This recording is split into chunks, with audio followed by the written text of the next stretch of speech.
C'est une maladie fréquente qui touche vraiment beaucoup de gens. Il faut éviter 4 grandes classes d'aliments. À l'inverse, le chocolat noir a un effet antioxydant et donc a un effet anti-inflammatoire.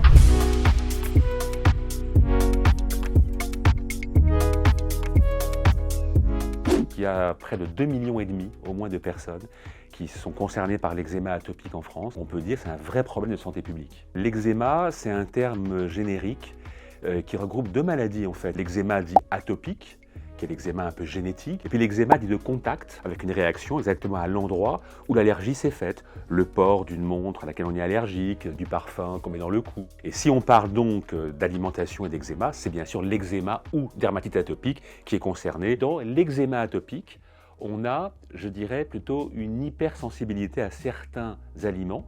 Donc ce n'est pas une allergie, si on fait des tests, on ne trouvera pas qu'on est allergique, mais il y a des aliments qui sont pro-inflammatoires, qui vont donc favoriser effectivement et majorer l'inflammation cutanée, et à l'inverse, certains aliments qui sont anti-inflammatoires, qui vont donc aider effectivement à diminuer l'inflammation. Il faut éviter 4 grandes classes d'aliments quand on a un eczéma atopique. Le lait de vache, les sucres rapides, les bonbons, les éléments très transformés, les graisses dites saturées, en gros les huiles qui sont frites, quand ça dégouline un peu. Quatrième, les pesticides et les perturbateurs endocriniens. On les trouve par exemple sur des fruits, sur des légumes, qui proviennent de l'agriculture classique, je dirais. L'agriculture bio par exemple, dont on est sûr de l'origine. C'est une façon de ne pas avoir ces molécules toxiques à la surface. Ça, ce sont des catégories d'aliments qui vont abîmer les bactéries qui vivent en bonne harmonie avec nous.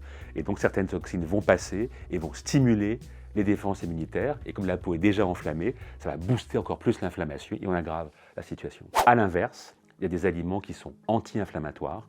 Il y a beaucoup de fruits, notamment les fruits rouges, framboises, fraises, etc. C'est très connu. Le thé vert, ça se confirme.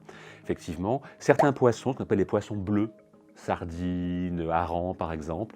Le chocolat noir, souvent on l'ignore, le chocolat noir a un effet antioxydant et donc a un effet anti-inflammatoire qui est vraiment démontré.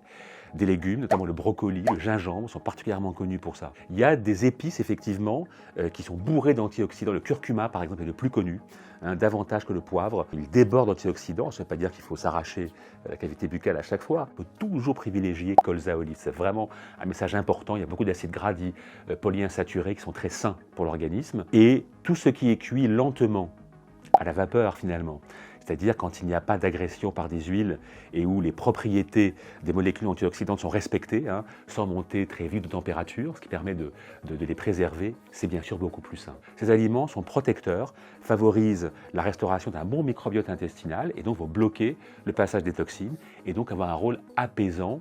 Ce n'est pas une guérison de l'eczéma bien sûr, mais un rôle apaisant sur l'eczéma atopique.